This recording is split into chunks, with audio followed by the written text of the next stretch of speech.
Adelante, Rosa. Vale, pues buenas tardes a todos y a todas. Tenemos el placer de contar esta tarde con Luis Carlos Silva en el inicio de este curso académico que consta fundamentalmente de este ciclo que hemos preparado para vosotros de 2 sesiones. Hoy vamos a abordar los aspectos éticos en la investigación y bueno, contamos con la presencia de Luis Carlos Silva, que es profesor emérito de la Escuela Nacional de Salud de La Habana. Eh, Asiduo nuestro, profesor asiduo nuestro, nos encanta tenerlo entre nosotros y nosotras porque la verdad es que aprendemos mucho con él y siempre está muy dispuesto a participar y a vernos y a estar con nosotros. La sesión está programada para 1 hora. Hay 2 grupos de oyentes, para que lo sepáis, que son estudiantes residentes, fundamentalmente médicos residentes, a los cuales damos la bienvenida que están en proyecto en trabajo de doctorado. Y luego se ha incorporado también pues, público general de España y de Latinoamérica, a los cuales también agradecemos mucho su participación y esperamos que sea provechosa para todos. Os pido, por favor, que pongáis la cámara en la medida de lo posible. Nos gusta pues vernos las caras. Luis, ¿qué tal estás? Que te veo ahí. Bien. Está ahí un poco convaleciente y se le ve que está ahí medio tirado, pero bueno, pues agradecemos mucho vuestra participación. Os rogamos que pongáis las cámaras. Os solicitamos permiso para grabar la conferencia y así la tenemos también a disposición, porque si alguno no ha podido entrar o quiere volver a consultar algún tema. Y para los estudiantes de doctorado, en algún momento os pediré por el chat, básicamente al final de la charla, que pongáis vuestro número, porque bueno, yo soy creo que ya somos todos mayores, pero en la escuela de doctorado piden la asistencia y la participación, ¿de acuerdo? Así que sin más preámbulos y siendo las 17:05, pues damos paso a Luis Carlos y yo creo que él mismo presenta su conferencia. Y bueno, pues muchísimas gracias por estar aquí de nuevo. Esperamos además tenerte pronto entre nosotros de manera presencial en Zaragoza. Y bueno, pues iniciamos el curso académico con Luis. Muchas gracias, Luis Carlos. Bueno, pues nada, muy buenas tardes para ustedes. De este lado del Atlántico es todavía son las 11 de la mañana, por una razón coyuntural, pero bueno, para que no sepan, yo estoy en este momento en Estados Unidos, pero bueno, muy coyunturalmente. Dentro de unos días regreso a La Habana y como ha dicho Rosa, tenemos la expectativa de que pueda tener una visita a la ciudad de Zaragoza, entrañable para mí, como toda la madre patria, que le llaman, como toda España. El tema, sin más trámite, para tratar de agilizar, que vamos a abordar, bueno, lo voy a poner dentro de un momento, el título. Ahora voy a compartir la pantalla, pero bueno, por si acaso alguien no estaba completamente claro, originalmente yo era matemático, porque fue lo que estudié, pero bueno, después me fui metamorfoseando en un epidemiólogo y salubrista y sigo con mi pátina estadística y muy interesado en el tema de la investigación, etcétera, pero bueno, siempre va a haber un componente, pero que nadie se asuste, que no va a haber un componente importante desde el punto de vista matemático, a pesar de que vamos a tratar problemas que tienen que ver con la estadística. Voy a compartir la pantalla, espero que no haya dificultad. Ya la estuvimos probando, agradezco mucho a Rosa su presentación y a Alberto su apoyo en el aspecto técnico, que estuvimos, repito, probando que estábamos compartiendo la pantalla sin problema. Muy bien, entonces el tema en principio es problemas éticos de la aplicación de la estadística, porque es un poco rápida, Rosa, pues dijo problemas éticos de la investigación, pero no, realmente estamos hablando más específicamente, sí, de la investigación, correcto, pero más específicamente hablando de la aplicación estadística en la investigación. O sea, la pretensión es hacer es dar una mirada desde la ética de la estadística y la investigación. Una mirada desde la ética que va a partir de una explicación o de un entorno que yo creo que para la inmensa mayoría de ustedes estaría claro, y es que tenemos la epidemiología y la clínica, por una parte, y la salud pública como algo a lo cual la epidemiología y la clínica se subordinan. Es decir, obviamente la salud pública es más general y la investigación puede ocuparse de describir la realidad y la salud pública lo agradece porque por ese conducto se entera de la magnitud y la localización de los problemas, pero también hay una pretensión de que se le aporte a la salud pública elementos de causalidad, es decir, herramientas que son las que realmente sirven para actuar, porque una cosa es que yo me entere que hay un problema y otra cosa es que yo me entere de cómo puedo encararlo para que ese problema se resuelva, en este caso la acción. Así que la salud pública está ahí como parte de su cometido, es tener acciones que resuelvan los problemas que la epidemiología y la clínica descubren, plantean y contribuyen a aportar, digamos, soluciones. En ese contexto, la estadística pues desempeña un papel que yo creo que todos conocemos, porque aporta instrumentos para la investigación clínica y epidemiológica. Es decir, ese es un poco el esquema que caracterizaría la situación. La estadística como recurso operativo es medular en muchas investigaciones de salud pública, como dice ahí, y epidemiológica. Y suele verse la estadística como un conjunto de instrumentos tecnológicos, tecnologías de tratamiento de datos que son ideológicamente neutros y que sirven porque dotan de objetividad al análisis de los datos. Eso no es que sea falso, porque no es que no sea ideológicamente neutro, en cierto sentido lo es, porque toda tecnología en principio es neutra en esa materia. Lo que pasa es que pueden ser usadas de manera no ética. Eso pasa prácticamente con cualquier tecnología, desde las más elementales, como puede ser un cuchillo, que me puede servir para cortar el pan, pero también me puede servir para asesinar a mi vecino.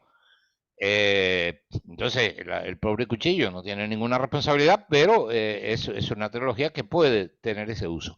Y nosotros lo que vamos a ver son varios ejemplos, no sé por qué sale una rayita roja ahí, varios ejemplos de formas de falta de ética estadística y respectivas ilustraciones. Entonces vamos a ver 5 ejemplos. Entonces disponemos de un rato, de unos 45 minutos, 50 para exponerlo. Voy a tratar, obviamente, de ser lo más ameno que pueda.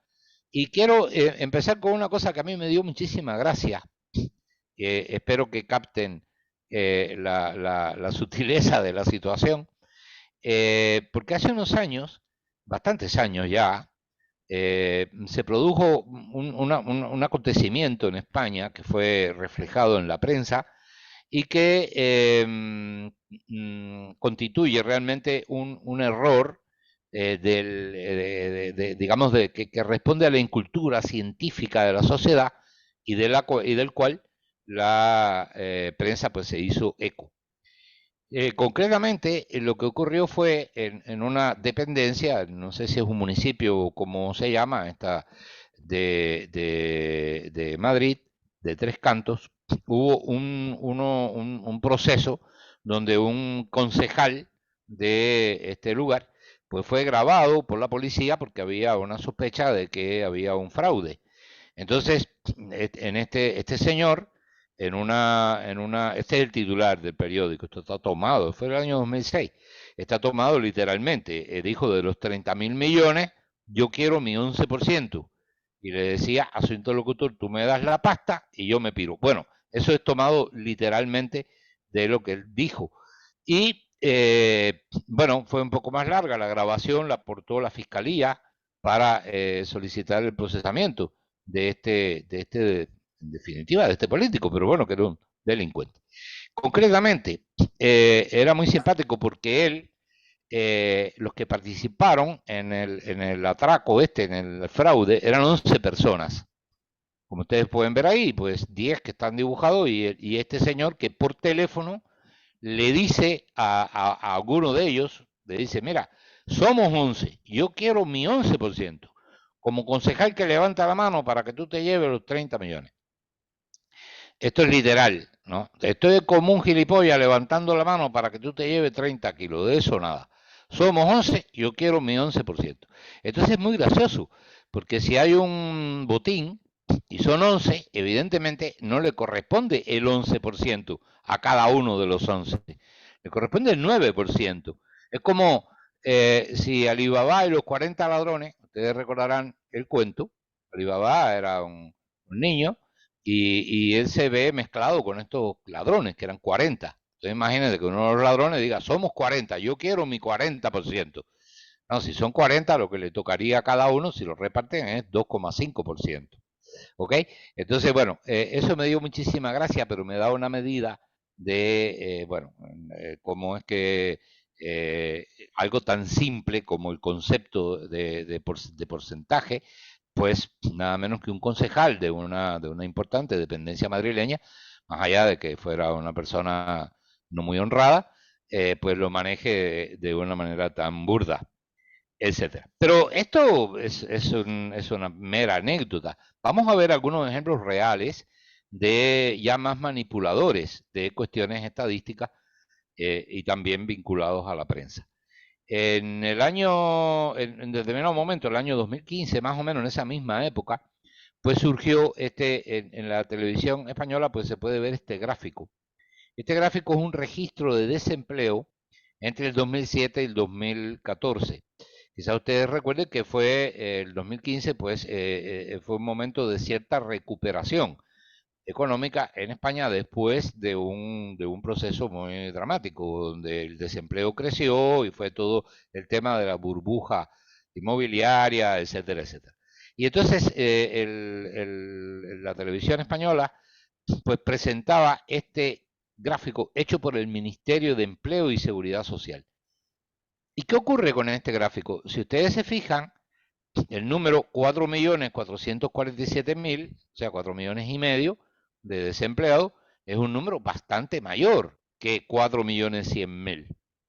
Sin embargo, cuando miran el gráfico se ve que eso está claramente manipulado porque está dando la sensación de que ha disminuido el número de desempleados, digamos, en el 2014 respecto del 2009, cuando en realidad no es cierto. Lo que hizo fue crecer. Entonces, el gráfico correcto sería este otro, es decir, donde se ve que hay un crecimiento, bueno, si se ponen aquí en el eje, ¿qué ocurre aquí? Que en el eje de las Y, en el eje de las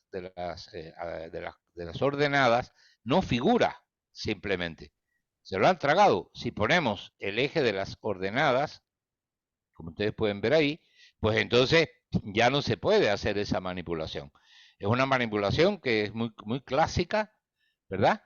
Que, repito, lo que está, el amarillo ahí, espero que todos lo estén viendo, refleja lo que realmente estaba ocurriendo. Es decir, aún en el 2014 seguía habiendo un crecimiento más moderado, es cierto, del desempleo, pero bajo ningún concepto un decrecimiento como espuriamente, manipuladoramente, el Ministerio de Empleo y Seguridad Social en aquel momento exponía que de lo que estaba ocurriendo.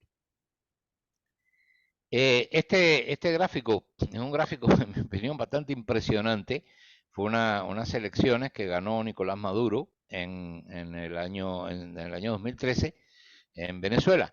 Y su contrincante, este señor, Enrique Capriles, pues bueno, obtuvo menos votos. Obtuvo un poco menos votos, o sea, un punto y medio de porcentaje menos, pero quedó derrotado.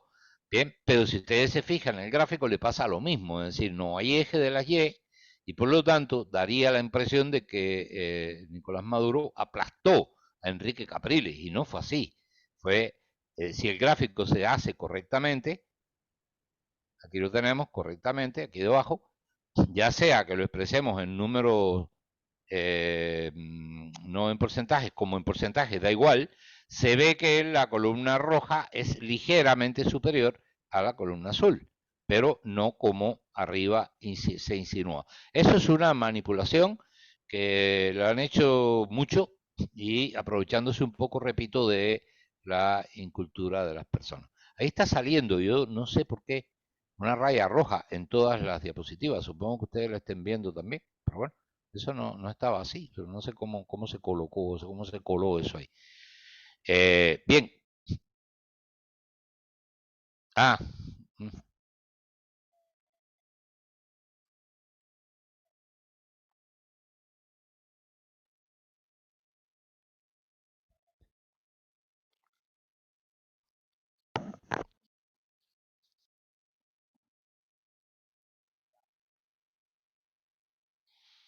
¿Qué ha Luis pasado? Carlos, no se te escucha. No, ok, Vale. perfecto. Es que ahí ocurrió un problemita y es que está. Ahora me escuchan, ¿no? Sí, ahora sí.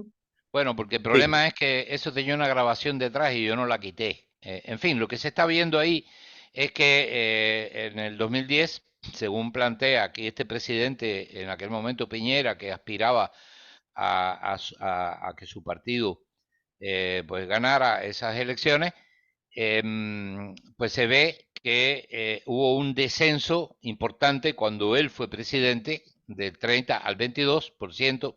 No importa lo que eso signifique, sea lo que sea, es un porcentaje, un indicador de la magnitud de la delincuencia. Y cuando el gobierno de la Bachelet alcanzó el poder, pues volvió a subir. Pero ese gráfico le pasa lo mismo, está completamente manipulado. Realmente lo que ocurrió, lo que tendría que ponerse es esto otro que están viendo ahí a la derecha.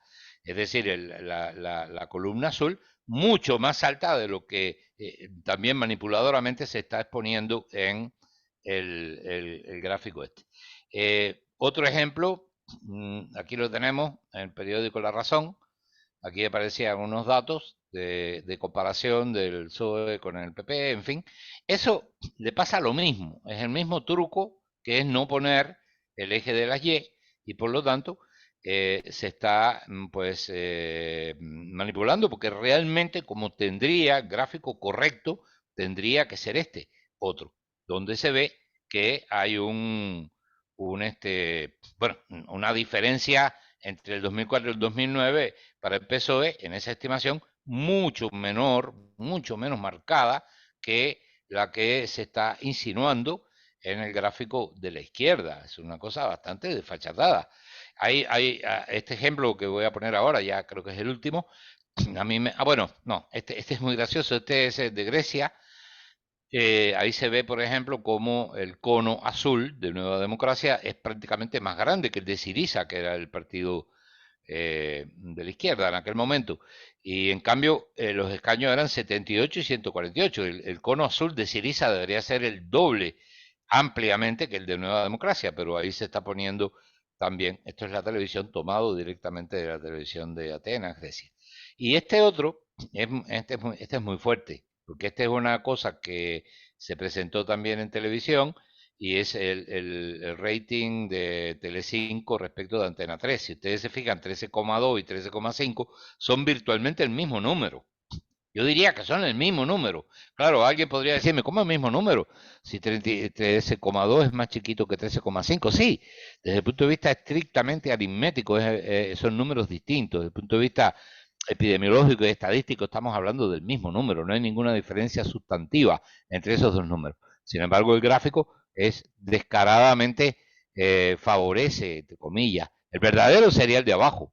Hay que tener ojo de águila para ver que el cilindro azul es ligeramente mayor que el cilindro amarillo. Y aquí pasa lo mismo. La diferencia es mínima, nimia, ¿verdad? Y prácticamente cuando se hace el gráfico adecuado, con el eje de las Y adecuadamente puesto, pues no se ve que no hay esa diferencia. Bueno, estos son ejemplos bueno, que se producen, que se ven, etcétera, y es una primera ilustración. Segunda ilustración. Hacer pasar la asociación como un indicio de causalidad. La asociación entre dos variables, entre dos realidades, es una condición necesaria para que haya un vínculo causal entre esas dos variables, pero no es suficiente. ¿ok? Hace falta que esté, pero no basta con que haya asociación. Y entonces, bueno, pues podemos ver, este es un ejemplo, una foto que es muy simpática, donde, bueno, se ve con toda claridad que no hay, hay una asociación, desde luego, entre la presencia del gato en ese techo y el estropeo que tiene la columna, ¿no? Que evidentemente se produjo como consecuencia de una colisión, de un, todo hace pensar, de un coche. Pero en principio hay una asociación. Ahora, desde luego, no siempre es tan evidente como aquí que la asociación no entraña causalidad, pero espuriamente, en muchos casos, pues se maneja como así, si así fuera. Aquí tenemos un ejemplo que no, este no está mal. Este es un ejemplo que tenemos en un conjunto de países desarrollados, de Estados Unidos, la mayoría son de Europa, también hay algunos de Asia, como Japón, etcétera. Y bueno, estos países pues están colocadas aquí en el eje de las X, la desigualdad del ingreso, y en el eje de las Y, un índice de salud y problemas sociales, que es un índice complejo en cuya construcción interviene la mortalidad infantil, los homicidios, la obesidad, los embarazos de adolescentes, la enfermedad mental, esperanza de vida y nivel educativo. Y este indicador, pues bueno, lo que se ve es que en la medida que hay más desigualdad en el ingreso, pues el indicador es más alto, es decir, es peor. El índice, es decir, es peor la calidad, digamos, de ese índice, de lo que refleja ese índice en términos de calidad en salud y en problemas sociales. Entonces se ve, por ejemplo, bueno, el país que es mi anfitrión en este momento, pues el que está peor, es decir, tiene una desigualdad enorme y es el que está peor en ese indicador. Y Japón, por ejemplo, y los países nórdicos que están aquí a la izquierda, pues se ve que tienen una desigualdad mucho menos marcada y los indicadores sociales son mucho mejores. El caso de Japón, por ejemplo, es muy notable. Creo que hay una ley que obliga a que nadie puede tener en un mismo espacio laboral pues un salario 3 veces mayor. El que más gana no puede ser más de 3 veces mayor que el que menos gana. Bueno, eso es un... Y aquí sí vemos una asociación muy clara, y esa asociación sí sería en principio un indicio de un vínculo de causalidad. Es bien conocido que la desigualdad en general, la inequidad, pues es fuente de todo tipo de problemas porque desarrolla pues la competitividad extrema, la depresión, la envidia bueno, que genera, en fin, y conduce entonces a las drogas, al alcoholismo, a la delincuencia también, etcétera, a la incultura. En última instancia, el que tiene menos ingresos, pues tiene mucho menos cultura que el que tiene más, y por eso hay más embarazos adolescentes, o más violencia, en fin.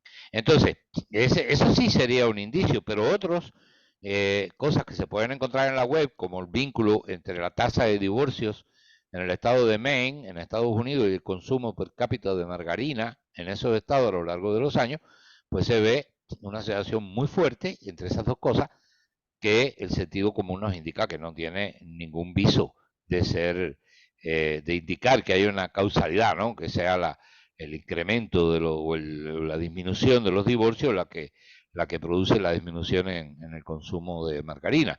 Y lo mismo pasaría con este otro, que son las colonias de abejas productoras de miel y los arrestos juveniles por posesión de marihuana. Aquí se ve una relación inversa. Cuanto más colonias había en miles de productoras de miel, pues menos arrestos juveniles y viceversa. Y la asociación es muy especular, y muy especular en el sentido de espejo, y muy ilustrativa. Pero me interesa, más que estos ejemplos, ver ejemplos reales que son muy golpeantes, ¿no? Por ejemplo, James Watson, premio Nobel en el año 62 por el descubrimiento de la estructura de la doble hélice, junto con otras dos personas. Bueno, un personaje bastante controvertido, o muy controvertido. Él lo ganó con Crick y otro genetista, etcétera, y el descubrimiento fue espectacular, posiblemente uno de los hallazgos científicos más importantes del siglo XX. Fue este que abrió las puertas, en definitiva, de la genética. En fin, Y este ya personaje que ya había llamado la atención cuando subastó y vendió la medalla de oro, la verdad que le pagaron bastante, le pagaron como 4 millones de dólares, pero por la medalla de oro que se le entrega a los ganadores del premio Nobel. Pero bueno, esas eran como excentricidades de él. Pero en el año 2007, en una entrevista a The Sunday Times, él dijo que la inteligencia, medida a través del IQ, el coeficiente de inteligencia, de los africanos es inferior al de los blancos y por tanto ellos no deben ser considerados para promociones laborales porque tienen bajas calificaciones genéticas. Eso dijo este premio Nobel en el año 2007, en una entrevista al periódico The Sunday Times. Agregó que él era pesimista respecto del futuro de África porque todas las políticas sociales están basadas en el supuesto de que la inteligencia es la misma, pero todas las pruebas demuestran que los blancos son más inteligentes que los negros y por lo tanto él tiene muy poca expectativa positiva respecto del futuro de África. Y agregó que sí, que claro, que existe un deseo natural de que todos los seres humanos sean iguales, etcétera, pero es que no es así. Y todos los que hemos tenido que tratar con empleados negros sabemos que eso no es así, que no son todos iguales. En fin, declaraciones que fueron inmediatamente conceptuadas como racistas y generaron mucho malestar y hasta el punto de que, bueno, a él se le quitan, después de estos comentarios, pues bueno, fue destituido de algunas funciones, como por ejemplo como rector de un laboratorio importante, pero retuvo sus títulos honorarios como rector emérito, por ejemplo, y profesor emérito de una importante universidad norteamericana, en fin. Pero en el año 2019, o sea, antes de ayer, volvió a las andadas y dijo que ahí sí ya fue despojado de sus títulos porque volvió a reiterar que los negros son menos inteligentes que los blancos por sus genes. Bien, bueno, ahora, el tipo, vale la pena detenerse un poco en el asunto, ¿no?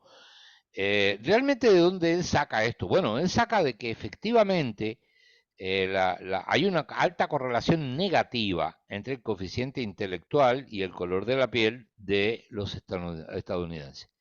O sea, concretamente, el nivel medio de inteligencia medido por el coeficiente intelectual de los ciudadanos negros en Estados Unidos, pues está por debajo del de los blancos. Eso es un hecho. Y estos señores, Herrstein y Murray, en el año 1994, en un famoso libro que se llamó La curva en campana, pues dan datos muy concretos que revelan eso. Ahora, ¿qué ocurre? Bueno, lo que hace este señor es simplemente hacer una atribución.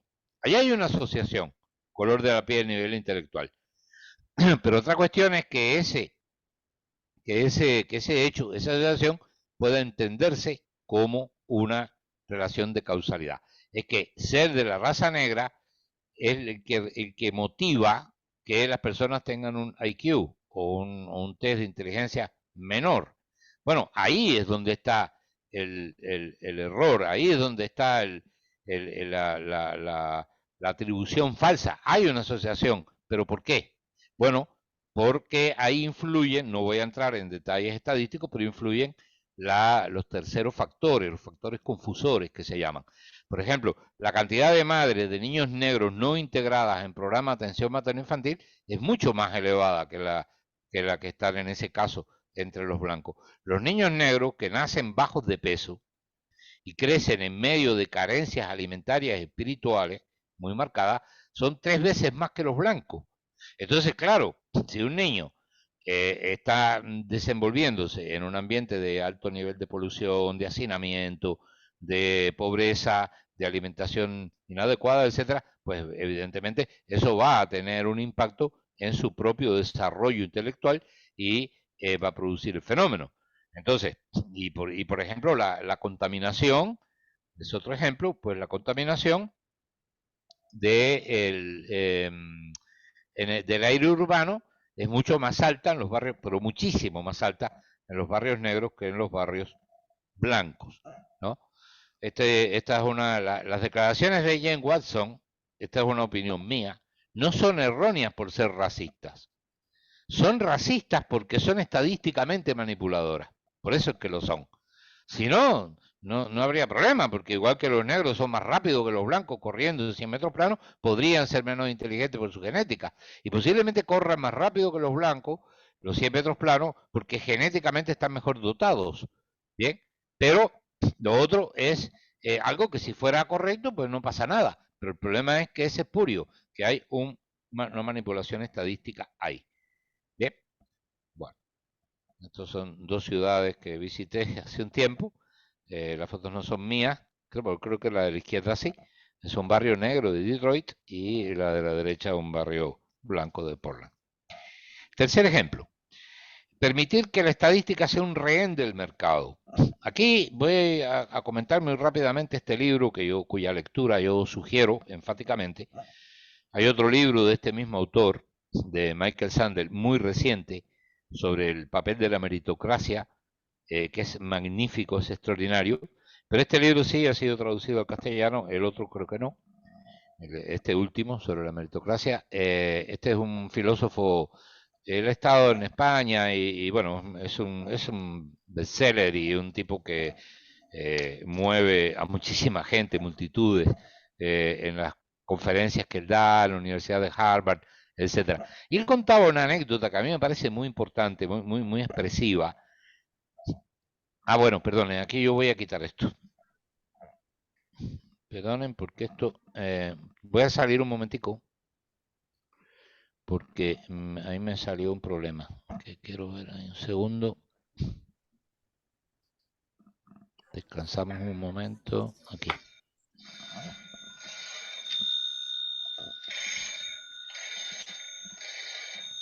Esperen, que para colmo me ha entrado una llamada aquí.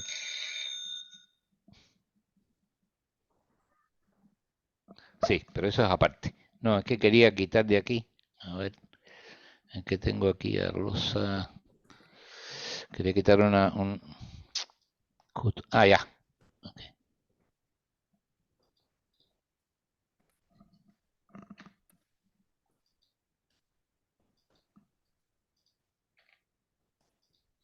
Estoy quitando de... No sé si ahora ustedes no están viendo la pantalla. La van a ver dentro de un momento. La van a ver dentro de un momento, pero es que tenía que quitar una cosa. Ok, ya. Ya estoy. Ok. A ver, volvamos un momento aquí al Zoom. Voy a compartir la pantalla. Un momentico. Aquí estoy medio perdido aquí. Que tuve que regresar a la reunión. Estoy aquí. Compartir la pantalla. Ok. Muy bien. Bien, espero que ahora, en este momento, estén viendo la pantalla con lo que el dinero no puede comprar y me estén escuchando adecuadamente. ¿Es correcto eso? Correcto. Muy bien, muy bien. Bueno, pues entonces había hablado. El ejemplo que él pone es un ejemplo muy interesante de Israel, donde había una guardería de niños y el 3% de los niños eran recogidos tardíamente por sus padres. Entonces aquí tenemos la pobre funcionaria de la guardería, el niño sintiéndose tremendamente desgraciado porque los demás niños se fueron y en vez de recogerlo a las 6 de la tarde, eran las 6 y 10 minutos según este gráfico, y el niño recogía. Bueno, pues 3 de cada 100 niños no recogían puntualmente.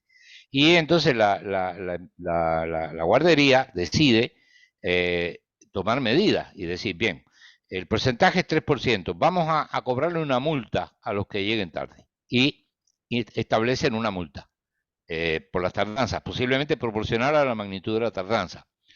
¿Y qué ocurrió? Que el número de tardanzas crece después con la multa, de 3,0 a 11,2. Entonces, se produce un fenómeno interesante, pero conflictivo. Ellos dicen, bueno, pero ahora estamos peor que antes, mucho peor que antes.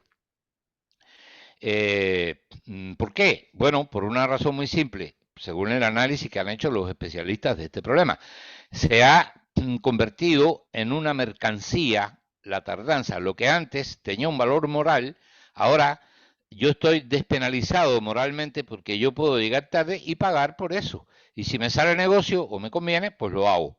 Y eso traía, pues, bueno, pues más conflicto, más niños frustrados, más distancia, más conflictos intrafamiliares también y más enervamiento, por decirlo de algún modo, dentro de la guardería. De modo que ellos regresan y quitan la multa. Y eliminada la multa, el porcentaje disminuye, pero no a 3%, sino solo a 7,1%. Entonces es muy interesante porque lo que ha ocurrido ahí es que hubo un daño que minó las relaciones sociales. Es decir, ya no se regresa al punto anterior, porque alguna vez fue una mercancía. ¿Ok? Entonces, como alguna vez lo fue, pues se perdió de alguna manera pues la ética en torno a este asunto. Entonces, el problema es que el mercado pues, puede corroer cualquier cosa, puede corromper cualquier cosa si se maneja de una manera inadecuada. Los conflictos de intereses, ¿qué son? Los conflictos de intereses son cuando hay bueno, ya lo voy a definir dentro de un momento, pero estoy poniendo aquí un ejemplo. Este señor es un individuo que trabaja en una empresa que comercializa productos transgénicos, bien, pero él tiene una dependencia de la empresa, él tiene un interés natural en que la compañía consiga altos niveles de prosperidad, porque en función de eso le van a pagar más y va a vivir mejor. Pero a la vez, este señor, por lo tanto, está de acuerdo con que se produzcan los transgénicos, pero a la vez está en contra, porque él pertenece a una ONG que se ocupa de defender la alimentación basada en productos naturales. Entonces él está de acuerdo y en contra. Tiene un conflicto, una contradicción. ¿Cómo resuelve esa contradicción? Bueno, pues algunos lo resuelven de un modo y otros lo resuelven de otro. Un momentico aquí, déjame salir de aquí.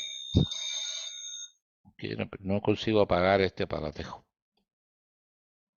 No apagarlo de una vez porque si no. Ok. Entonces, los conflictos de interés cuando se producen, cuando las facultades que tiene una persona para conformar un juicio o tomar una decisión, aunque tenga las mejores intenciones y aunque le ocurra de manera no voluntaria, esas facultades se pueden ver menoscabadas. ¿Por qué? Porque el efecto potencial de las acciones o las decisiones que van a tomar sobre sus intereses personales o de las instituciones con las que se relacione, pues es negativo. Entonces, tiene un conflicto de interés como ilustra el ejemplo anterior. Ahora, yo quiero remitirme a los conflictos de intereses que pueden ser de muy diversa naturaleza, pero aquellos que tienen que ver con conexiones financieras, ¿bien? Que son los más preocupantes y los más frecuentes. El ejemplo que nos viene a la mente de inmediato es el conflicto de intereses que se produjo en el contexto de la pandemia de COVID-19, que todos sabemos de qué va, de qué se trata, de qué se trató. Rápidamente les comento, las vacunas fueron durante muchos meses, se les estuvo atribuyendo desde su irrupción a finales del año 2021, que conseguían evitar las infecciones y lo que toda vacuna procura, que es que detener, bloquear que se produzca el problema. Pero lo cierto es que no consiguieron evitar las infecciones, ni cercanamente al grado que se esperaba. Durante los primeros meses del año 2021, y esto es estadística, ni las empresas ni las autoridades nacionales o internacionales sospecharon que se podría llegar a un punto en que la inmensa mayoría de los nuevos contagiados estarían previamente vacunados. Eso lo sabemos todos. Muchos de ustedes posiblemente han estado vacunados y tuvieron la COVID después, o tuvieron un hijo, un hermano, un primo, un vecino, un amigo. A finales del año y en los primeros meses del año 2022, esta realidad de personas vacunadas que se infectaban se expresó a través de cifras siderales de nuevos casos que establecieron récords para toda la pandemia en países de todos los continentes. Es decir, nunca hubo tantos casos como después de haber tenido prácticamente todo el mundo vacunado. No estoy hablando de África, que por otra parte fue donde menos casos se registraron, quizá por un problema de su registro. Pero bueno, tuvieron poca vacunación y pocos casos. Pero en algunos casos, como Israel, como la propia España, Cuba, etcétera, pues hubo una enorme cantidad de personas que estaban perfectamente vacunadas y que se dijo entonces. Bueno, aquí tenemos datos de Estados Unidos, no voy a entrar en detalle, pero es más o menos lo mismo, y de Europa y del mundo entero. A nivel mundial, pese a que el número de vacunados entre el 1 de julio del 21 y el 25 de enero del 22 se triplicó, la tasa de casos por millón de habitantes se multiplicó por 10.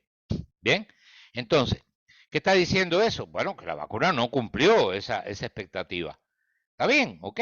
¿Qué empezó a decirse? Bueno, no, eso se empezó a ocultar, no se hablaba, estas estadísticas no se daban, y lo que empezaron a florecer fueron afirmaciones que decían que el objetivo de la vacuna no era ese, que el objetivo de la vacuna era evitar la COVID grave y la muerte.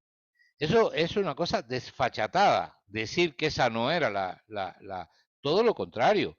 Desde el primer momento, todos los ensayos clínicos, los pocos que se hicieron, los que se hicieron, de Pfizer, etcétera, era para evaluar el grado en que la gente se contaminaba, no el grado en que la gente moría o se ponía grave. Y entonces, bueno, hicieron lo que famosamente se conoce como la paradoja del tirador de Texas, ¿no? La falacia. Que era un sujeto que tiraba, como ustedes ven, y después pintaba el blanco y decía, le di en el blanco. Pero ha sido una manipulación muy grande. Y es un ejemplo de cómo la estadística se escamotea. No es de sorprender. La FDA, la principal responsable de la FDA en todo ese proceso era Janet Woodcock, que tuvo una responsabilidad importante en la diseminación del Oxycontin, que produjo la mayor tragedia sanitaria, o la está produciendo, porque todavía no se ha salido, pero ella en particular contribuyó a promover nada menos que se hiciera este opiáceo, se prescribiera entre niños de 11 y 16 años. Esta es esta señora que después fue destituida, pero antes tiene una larga historia de desatinos estadísticos que ella impulsó, directamente lo impulsó, ¿eh? Como por ejemplo este analgésico que tuvo la votación en contra de 11 de los 13 integrantes del comité asesor de la FDA y se aprobó de todas maneras, o como este anticoagulante que se produjo, que ella tuvo reuniones secretas con Momenta Pharmaceuticals, que es la empresa que lo hacía, del mismo modo que con este anticuerpo monoclonal, lo mismo, o este otro estudio basado en solo 12 pacientes, ella tuvo mucha responsabilidad en esto. Bueno, pues esta persona que estaba a cargo del Centro de Control de Enfermedades de Atlanta, que es una institución que está subvencionada en muy buena medida por todas estas empresas y más, por la Coca-Cola, Siemens, Merck, etcétera, y muy especialmente por las 4 que hicieron las vacunas. Entonces, no es de sorprender que hayan ocurrido estas perversiones en relación con las vacunas. Todo el tema de las vacunas de la COVID es todo un tema, yo no voy a entrar en detalle, pero sí les digo, es un ejemplo de cómo la estadística se convierte en un rehén del mercado y ya sea la adulteran, puedo poner ejemplos, pero no los voy a poner ahora en detalle de adulteraciones, como que las omiten, que viene a ser lo mismo, en definitiva. Y no es de sorprender entonces que las grandes figuras de la FDA posteriores pues fueron dejando sus cargos y yendo a pasar a trabajar a las empresas de productoras de las vacunas. Bien, como el comisionado de la FDA desde el 2017, pues pasó en solo 88 días después de renunciar, que dijo que era para dedicarle más tiempo a su familia, pues pasó a ser un importante miembro de la junta directiva de Pfizer. Y el que le siguió, Stefan Hahn, lo mismo. 13 meses duró su mandato, se aprobó de manera meteórica la vacuna de Moderna y en enero del 2021 abandonó el cargo precisamente para ir a trabajar en el directorio de Moderna. Es decir, estas son las personas que, bueno, no es de sorprender pues que ocurran estos problemas que mencionaba con la estadística.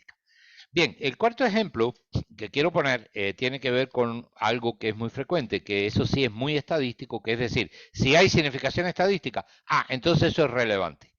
No voy a entrar en muchos detalles, la presentación va a quedar grabada y ustedes pueden verla con calma, pero lo cierto es que el valor P contiene a la vez, de manera indivisible, la magnitud del efecto, es decir, cuánto más eficiente es una terapia que otra, o una droga que otra, y la magnitud del tamaño de muestra. Entonces, cuando P es muy chiquita, no se puede saber si es porque el tamaño de muestra es muy grande o porque el efecto es muy grande.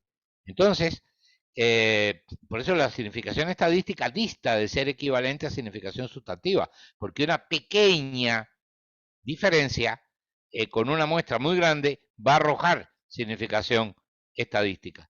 Y de una manera espuria van a decir, ah, miren qué bueno, tiene una gran significación clínica, ¿ok? Bien, el ejemplo que quiero ponerles, no lo voy a poner en detalle, pero proviene de la revista más famosa del mundo, biomédico, que es The Lancet. Y es un estudio donde se comparó el clopidogrel con la aspirina como anticoagulante y como elemento, digamos, preventivo de infartos de miocardio y accidentes cerebral encefálico, etcétera. Este estudio es un estudio que, bueno, como ven, efectivamente es un ensayo clínico para comparar aspirina con clopidogrel, pues tuvo el resultado que se midió la aparición de accidentes cerebrales, por ejemplo, con clopidogrel, que fue esta magnitud que ustedes ven ahí, y 5,23% contra 5,83% para la aspirina. El tamaño de muestra fue descomunal, enorme, de decenas de miles, y la P fue apenas inferior a 0,05. De modo que ellos, los que promovían esto, que eran precisamente los productores de Plavix, pues quedaron encantados. ¿Por qué? Porque habían encontrado significación, pero significación a costa de qué? A costa de una diferencia mínima, absolutamente nimia, entre las tasas de aparición de accidentes cerebrales y muertes, porque esto se le aplicaba a personas que ya habían tenido un problema cardiovascular. Esta diferencia mínima, sí, cardiovascular, o también bueno, de la circulación o del corazón, una diferencia mínima que en términos prácticos significa 51 casos menos por cada 10.000 años, personas tratados, gracias al clopidogrel, o sea, nada. Eso, desde el punto de vista clínico no tiene importancia, no tiene ninguna trascendencia, pero es significativa estadísticamente. Y eso les pone encantados y eso hace que la interpretación que ellos pongan en la revista esta es que el clopidogrel a la larga es más efectivo que la aspirina a la hora de reducir el riesgo combinado de infarto de miocardio, muerte vascular o, bueno. Entonces, es un ejemplo muy claro de cómo se homologa de una manera absolutamente inaceptable significación estadística con significación sustantiva. El último ejemplo, con el cual ya nos aproximamos al final, bueno, este es muy chiquitico, muy pequeñito. En el artículo sí dice que el acknowledgement, o sea, el agradecimiento a la empresa que financió este estudio, que es precisamente Sanofi Bristol Myers Squibb, que es la que produce Plavix. Entonces ellos estaban encantados de que, bueno, de que se encontrara significación. El último ejemplo, voy a ir aquí rapidito también, es ya el de, bueno, que tiene que ver con esto, que es, bueno, este es un artículo que salió en Nature en el año 2019, donde, bueno, se subraya mucho, está firmado por 800 personas de todo el mundo, científicos de primer nivel, llamando la atención sobre este problema que acabo de mencionar. El último ejemplo es el de computar riesgos relativos en lugar de riesgos absolutos. Bueno, el ejemplo que acabamos de ver tiene un poco que ver con eso, pero vamos a ver un ejemplo mucho más claro. Yo a veces bromeo diciendo que el riesgo relativo puede tener interés, esto no es una broma, esto es una realidad, para la identificación de factores de riesgo y elementos etiológicos. Pero para la salud pública lo que de veras interesa no es el riesgo relativo, sino la diferencia de los riesgos. Este asunto vale la pena detenerse en él. Yo quisiera poder detenerme más, pero bueno, tenemos un tiempo y vamos a respetarlo. Pero les pongo un ejemplo muy gráfico. En Nueva York, ¿qué ocurre? Si usted cruza la calle, una calle muy transitada de Nueva York, con los ojos cerrados, el riesgo de ser atropellado es mucho mayor que el riesgo que usted tiene si cruza con los ojos abiertos. Si usted cruza con la luz verde por la cebra, que le llamamos en Cuba, no sé, en otros lados, y si usted tiene un riesgo de que lo atropellen, o efectivamente, puede atropellarlo un carro, un loco viene, a pesar de que usted está cruzando la calle con la verde, lo atropella. Pero si cruza por donde quiera con los ojos cerrados, esa calle, o una calle muy transitada de Madrid, por ejemplo, Castellana, bueno, la probabilidad de que me arrollen es mucho más alta, es miles de veces mayor que si cruzo precavidamente. Pero, ojo, ¿y cómo es un riesgo relativo de que son miles y miles de veces más el riesgo en un caso que en el otro, uno no ve carteles que digan, atención, no cruce la avenida con los ojos cerrados. ¿Por qué una cosa tan peligrosa no produce este tipo de carteles? Bueno, por una razón muy simple, y es que el riesgo relativo es altísimo, pero el riesgo absoluto es mínimo. Es decir, la diferencia entre el riesgo de que te atropellen es tan baja, en cualquier caso, aunque la otra sea 1000 veces mayor o 20.000 veces mayor, que me atropellen es tan baja ese riesgo y es tan poca gente la que cruza con los ojos cerrados que no vale la pena advertir que no lo hagan, porque lo que se va a ganar es prácticamente nada, ¿ok?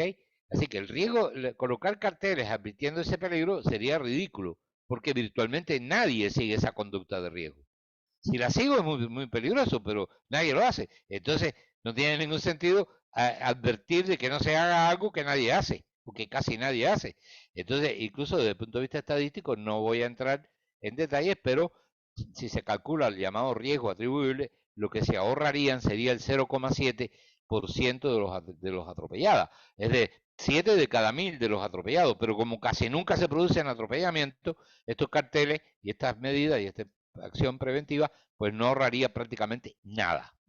Ahora bien, ya para terminar, vamos a poner un último ejemplo que tiene que ver con esto, pero ya práctico. Bien, todos sabemos que la vacuna del papiloma es conflictiva. Yo no voy a decir que sea mala ni buena. Yo simplemente digo, miles de profesionales sanitarios piden una moratoria. Ahora, sobre la vacuna del papiloma, y eso no es de hace mucho tiempo, pero esto es bastante reciente. Por ejemplo, esto es del 2018. En fin, donde se siguen sumando adiciones a pedir esa moratoria porque no hay certeza de que sea buena, como se dice, y que no produzca más daños que beneficios, y sobre todo la magnitud de los beneficios. Entonces nos encontramos una revista, en este caso una revista de medicina preventiva, ¿ok? De medicina preventiva, donde dice que aborda el tema del cáncer, la incidencia de cáncer cervical en función del momento que se introdujo la vacuna contra el papiloma, el cáncer de... Entonces, ¿qué comunica? La tasa de incidencia anual promedio de cáncer en el lapso 2011-2014 fue un 29% menor que en el lapso 2003-2006, porque pasó de ser 6,0 por millón de habitantes a 8,4 o de 8,4 cuando no estaba todavía el plan de vacunación y cuando ya estaba bajó a 6, pero a 6 por millón, ¿ok?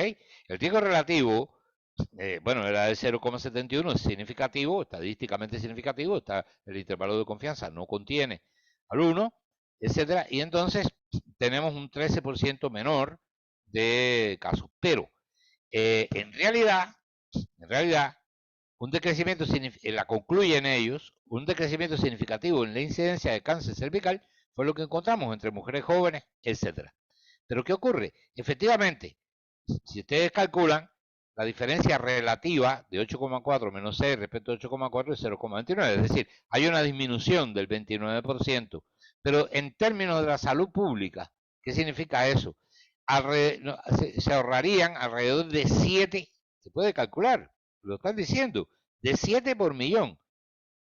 Tendría por cada millón de casos 7 menos, gracias a la vacunación, según este propio estudio, no según otra fuente. Entonces, la conclusión, bueno, lo que objetivamente ocurre es que el 29% de reducción del riesgo relativo significa una reducción prácticamente nula en términos absolutos. Es decir, 2,4 casos por cada millón. Es decir, habría que vacunar a casi medio millón de jóvenes, ¿bien?, para evitar una sola enfermedad de cáncer de cuello de útero. Ni siquiera una muerte. Un solo evento de cáncer habría que vacunar a medio millón de jóvenes, según este mismo estudio. Increíblemente, tratándose de una revista de medicina preventiva, este hecho de que invertir 185 millones de dólares para evitar un enfermo, ¿ok?, debería una conclusión muy distinta a la que ellos sacan. Lo que ellos dicen es que se observó un decrecimiento de la incidencia de cáncer cervical. Venga, las zapatillitas, Marieta. ¿Perdón? María. ¿Sigo? Que no se oigo una voz ahí. Bueno, Sí, adelante.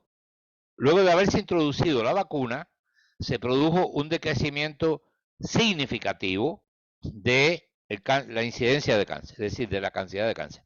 Eso es lo que insólitamente concluye el artículo. El artículo tendría que decir, se observó un decrecimiento significativo en la incidencia relativa, subrayar que en la incidencia relativa de cáncer, y después agregar, sin embargo, puesto que la disminución de la incidencia absoluta es irrelevante, puesto que sería necesario invertir 400, medio millón de dólares para evitar un solo caso de cáncer, los efectos de la vacuna serían intrascendentes para la salud pública. Esa sería la lectura salubrista, ¿eh? Y es la que no se hace, porque estamos ante la quinta manipulación, mi quinto ejemplo, de cómo se maneja la estadística de una manera poco ética. Entonces, queridos colegas, muchísimas gracias por haber estado presentes. Esta es mi presentación y creo que invertimos el tiempo previsto, un poquito menos de una hora. Agradezco muchísimo la presencia de todos ustedes y desde luego estoy abierto a que sostengamos el intercambio que ustedes estimen que pudiera producirse. Así que serán bienvenidas tanto reflexiones que se quieran hacer como preguntas que se quieran formular y que yo esté en condiciones de comentar o responder. Pues muchísimas gracias, Luis Carlos, tanto por la presentación, que siempre nos sorprende mucho, como por ajustarte al tiempo, sobre todo teniendo en cuenta que los residentes sí están cansadetes y eso. Bueno, no sé si abrimos un turno de palabras, si os parece. Si encuentro el chat, porque ahora no encuentro el... Si queréis comentar alguna cosa. A mí se me ocurre lo de, claro, lo de clínicamente relevante y estadísticamente significativo, ¿no? Porque una de las cosas para las que más sirve la estadística, como bien has dicho, es para engañar a la gente, y a veces no sabemos discernir eh, entre la estadística que sirve para engañar y la estadística que de verdad eh, pues aporta datos relevantes, ¿no? Emma Tina, que ha pedido una palabra aquí. Hola, buenas tardes y gracias, Luis Carlos, por la aportación. Yo quería preguntar precisamente esto que decía Rosa. Tú has comentado que cuando el valor P no es significativo, no hay que deducir una significación sustantiva, pero al contrario, no sé si también hay que hacerlo. O sea, cuando el valor P es mayor que 0,05, si podemos descartar una significación sustantiva o no. Bueno, es una magnífica pregunta. Mira, yo te voy a decir, en el año 2019, hace muy poquito, se produjo el debate en torno a esto que tú preguntas y el valor, la capacidad demarcatoria del valor P para distinguir lo que es verdad y lo que no es verdad, lo que es importante y lo que no es importante, lo que es trascendente y lo que no es trascendente. Eso viene desde el año 1940, cuando por primera vez se empezó a hacer una crítica de la construcción del valor P, que es de la década de los 30. El valor P lo inventó Ronald Fisher en la década de los 30, y ya en el año 1940 hubo una crítica muy violenta por parte de un importantísimo estadístico norteamericano, Savage, que dijo el valor P por lo general lo único que refleja es la magnitud del tamaño de la muestra, y punto. Desde ese momento hasta ahora ha habido un debate y una pelea porque, claro, los libros, las revistas lo exigen, los editores lo exigen, los libros lo dicen, las clases clásicas de estadística se mimetizan y todas repiten lo mismo, en fin, y se ha creado una cultura de sumisión intelectual al valor P y una demanda dictatorial de usarlo. Bien, este debate andaba, y es muy difícil de hacer ese entuerto porque hay muchas razones sociológicas y de todo tipo para que perdure, pero en el año 2019 se produjo una reunión donde participaron yo diría que prácticamente los más importantes, 90 más importantes estadísticos del mundo, ¿verdad? Y en esa reunión ellos dijeron, miren señores, no están diciendo que no se hagan pruebas de significación, pero digan, dejen de hablar de significación, erradiquen totalmente el concepto de significación estadística, porque no aporta nada. Es muy duro lo que estoy diciendo y mucha gente le molesta y le irrita que sea así. ¿Por qué? Porque efectivamente tú tienes razón. Ni una P menor que 0,05 da cuenta de una importancia sustantiva, ni una P mayor que 0,05 descarta que haya una importancia sustantiva. Porque además, cuando uno habla de importancia sustantiva, Emma, implícitamente está hablando de dinero. Hay un dicho por ahí que dice, hablen de lo que hablen y estarán hablando de dinero. Estamos hablando de dinero, estamos hablando si la sociedad se puede permitir el lujo de prescribir determinada cosa, o prohibir otra cosa, o ponerla dentro de sus protocolos. Porque si a mí un medicamento me prolonga la vida de vamos a suponer, un individuo que tiene cáncer de próstata, me prolonga la vida un mes, yo diría, bueno, no es importante. Sí, pero mejor es si vive un mes más que un mes más, si tiene calidad de vida, naturalmente. Si es mi papá, bueno, que viva un mes más, no lo veo mal. Ahora, otra cosa, va a la sociedad a pagar por ese antitumoral, que vale $100.000. No, ya eso es un problema de que no es estadístico, ¿entiendes? Entonces, quizá la diferencia no es estadísticamente significativa, pero si tengo los recursos, yo digo, la sociedad se lo puede permitir y lo hago. En fin, depende. Quizá la sociedad dice, no voy a poner eso en los protocolos, pero tengo que arreglar primero las alcantarillas de los barrios de los gitanos de Vallecas, yo qué sé, en fin. Pero es lo que hay. Así que la respuesta efectivamente es esa. Cada vez, y la vida lo va demostrando poco a poco, porque romper con los paradigmas y los coeficientes de rozamiento que tienen, que son intensos, los paradigmas establecidos es muy difícil. Pero poco a poco, cada vez menos, hay esa sumisión a si es significativo o no, más a la magnitud del efecto y colocar la magnitud del efecto en el contexto socioeconómico en que yo estoy analizando. Eso es lo racional, eso es lo lógico, eso es pero es lo menos cómodo porque exige pensar. Lo otro no, lo otro es P menor que 0,05, tácata, ya, es significativo, es importante. Mayor, no, como el ejemplo del clopidogrel y la aspirina. Gracias. Gracias a ti por tu pregunta. La verdad es que nos deja un poco inquietos porque, claro, como toda la vida recetando Plavix y luego ves semejante disminución o sea, semejante pequeña diferencia entre Plavix y la aspirina, que dices, ¿en cuántas cosas más nos estarán engañando? Y aparte de que las estadísticas tengan la Y, la X y puedas ver mejor, ¿tú tienes algún truco para para fijarnos mejor en estas cuestiones? Sí, claro que tengo un truco porque hay un problema. Voy a llamar truco, pero bueno, hay un problema. Ese estudio no está diciendo que Plavix produzca un poquito más de prevención que la aspirina. Está diciendo que ese estudio produjo eso. Lo anómalo es atribuirle, porque ese estudio produjo eso, esta virtud a Plavix. Pero puede ser que haya posteriormente otros estudios que arrojen otra cosa y que te digan, no es aquella diferencia, es mucho mayor. Ok, yo lo que estoy es poniendo el ejemplo, porque es flagrante, de cómo se genera un automatismo interesado a partir de un único estudio. Y entonces, ¿cuál es mi truco? Mi truco es el metaanálisis. Mi truco es la colaboración Cochrane. Mi truco es la medicina basada en la evidencia, donde no importa lo que pasó en ese estudio de Lancet. Cuando vengan 2 artículos que digan que la aspirina es mejor y 19 que digan que Plavix es mejor, tú vas a sentirte mucho más tranquila de espíritu, por lo menos en principio, porque toda verdad científica es perfectible y es transitoria. Bien, eso puede cambiar, pero nosotros nos vamos a conducir con el mejor conocimiento que tenemos. Eso es lo ético. Y el mejor conocimiento que tenemos hoy es, salvando los problemas que pueda tener la llamada medicina basada en la evidencia, es la medicina basada en la evidencia.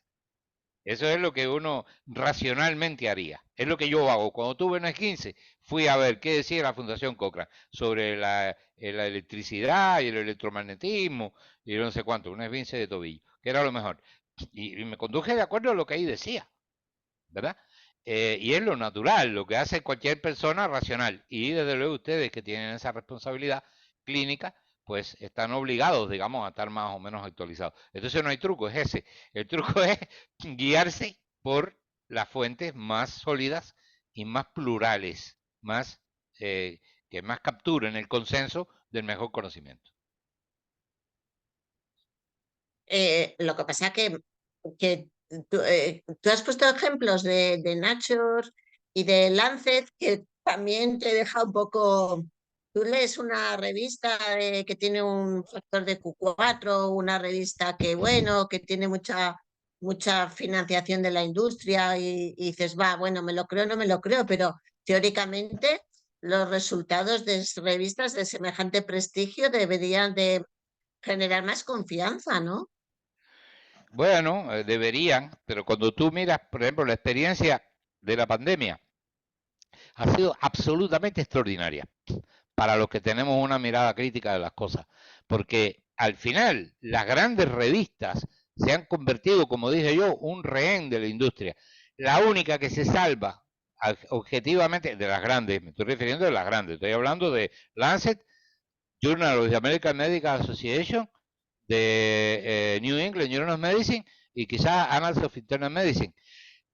Pero y la única que se salva porque ha tenido una posición mucho más aceptable, etcétera, es British Medical Journal. Las demás han salido muy mal paradas. Han salido muy mal paradas con todo, con los medicamentos famosos y los antipalúdicos estos que iban a resolverlo todo. Y ni hablemos de las vacunas.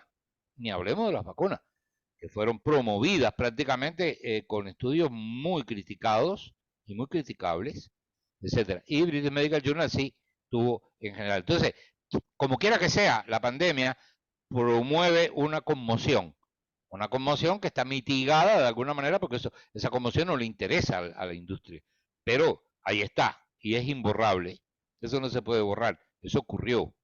Y la promoción que se hizo de la vacuna de Pfizer por parte de las revistas estas más importantes, no la pueden borrar por mucho que quieran. Aparte de otras, bueno, otros medicamentos, como ustedes saben, que produjeron, ¿cómo se llama?, polémica y, en fin, y fueron utilizados de diversas maneras. Bueno, otra intervención. ¿Alguna cuestión? Esto que has hablado también del valor de bueno, de lo transitorio que es todo, ¿no? Yo, si hay alguien aquí, veo que alguno hay de mi quinta. Yo me acuerdo perfectamente cuando estudiaba, por ejemplo, el Dianben, coño, que no me sale el nombre, la metformina. La metformina, la metformina era pecado darla en mayores de 75 años por la nefropatía que podía producir y tal y cual. Y no sé cuántos, 40 años más tarde, pues es de primera elección y tal. Entonces, bueno, pues estas cosas también son muy sorprendentes, ¿no? Y lo que hacen ver es la necesidad que tenemos los clínicos de estar siempre muy pendientes de las nuevas evidencias, ¿no? Fíjate, yo quería llamar la atención sobre algo porque nos estamos acercando al final. La pregunta anterior de Rosa Magallón es muy oportuna porque está hablando en qué confiamos. Es la pregunta esencial. ¿En qué confiamos? ¿Cómo conducirnos para no ser víctimas de una manipulación conductista por parte del mercado? ¿Y cómo podemos mirar? Tenemos que mirar las revistas estas altamente prestigiosas, etcétera. ¿Con qué nivel de recelo, etcétera? Bueno, la pertinencia de la pregunta es muy alta porque el jueves que viene estamos tratando ese tema exactamente. El tema de la comunicación y diseminación de la información científica y de la verdad científica en el mundo de Internet. Es decir, ¿qué está pasando actualmente? Y yo lo anticipo, ahí sí que ha habido una verdadera conmoción, porque Internet vino a cambiarlo todo. Entonces, ¿qué está pasando realmente? ¿Cuáles son los nuevos modelos editoriales? ¿Qué tienen de bueno, qué tienen de malo? Etcétera, ¿no? El Open Access. Vamos a hablar de eso, y de eso vamos a hablar, bueno, procuraré entonces también en su momento pues, poner algunos ejemplos que nos lleven a pensar en torno a esta temática. Pues muy bien, ¿queréis comentar alguna otra cosa? Pues varios apuntes antes de cerrar la sesión. La primera es agradeceros mucho vuestra participación y vuestras caras de interés, y yo creo que, bueno, pues Luis Carlos siempre sorprende, siempre enseña, y aunque él se ha puesto un poco nervioso con esa raya roja que salía ahí en la presentación, que la hemos visto todos, y no sé por qué, pero bueno. Yo tampoco sé por qué. La segunda Aunque tengo una cuestión hipótesis de por qué, pero bueno. ¿Tienes una hipótesis? Tengo una hipótesis, sí, porque yo creo que el PowerPoint hay un momento donde tú puedes con el ratón dibujar, etcétera, y se debe haber quedado prendido ahí esa cosa, y en un movimiento ¿cómo se llama? Inesperado, el ratón pues debe haber producido la raya. Pero bueno, da igual. Bien, otra cuestión es que vamos a contar con la presencia muy probablemente del profesor Silva, de Luis Carlos en Zaragoza el mes que viene. Nos hemos planteado con él la posibilidad de tener alguna tutoría personalizada en relación a vuestras tesis doctorales. Yo creo que sería un lujazo para vosotros poder tener una pequeña tutoría personalizada con él para plantear cuestiones relativas al trabajo estadístico de vuestras tesis doctorales. Para ello, necesitaría que me comentarais personalmente a mí o a través de Adela, del programa de doctorado, vuestro interés en tener una tutoría personalizada con Luis Carlos, para poder planificar si esta actividad sería de interés o no para todos vosotros y vosotras. Así que, y para poder organizar en el caso de que fuera interesante. Y entonces sí que os pido por favor que manifestéis vuestro interés bien a mi correo electrónico o al correo de Adela de la Escuela de Doctorado, o sea, del programa de doctorado en medicina, para poder participar en esto. Igualmente, aquellas personas que no estén en el programa de doctorado de este foro y que también tengan interés, igualmente, que hay estudiantes, pero hay también investigadores o personas interesadas que no pertenecen al programa. Organizaríamos unas tutorías personalizadas después del Pilar, si estáis interesados.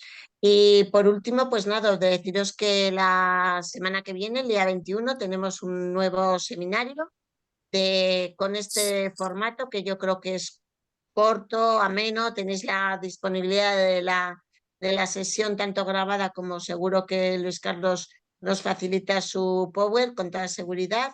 Y nos vemos, si no queréis comentar ninguna otra cosa, pues el jueves que viene a las 5 de la tarde, por favor.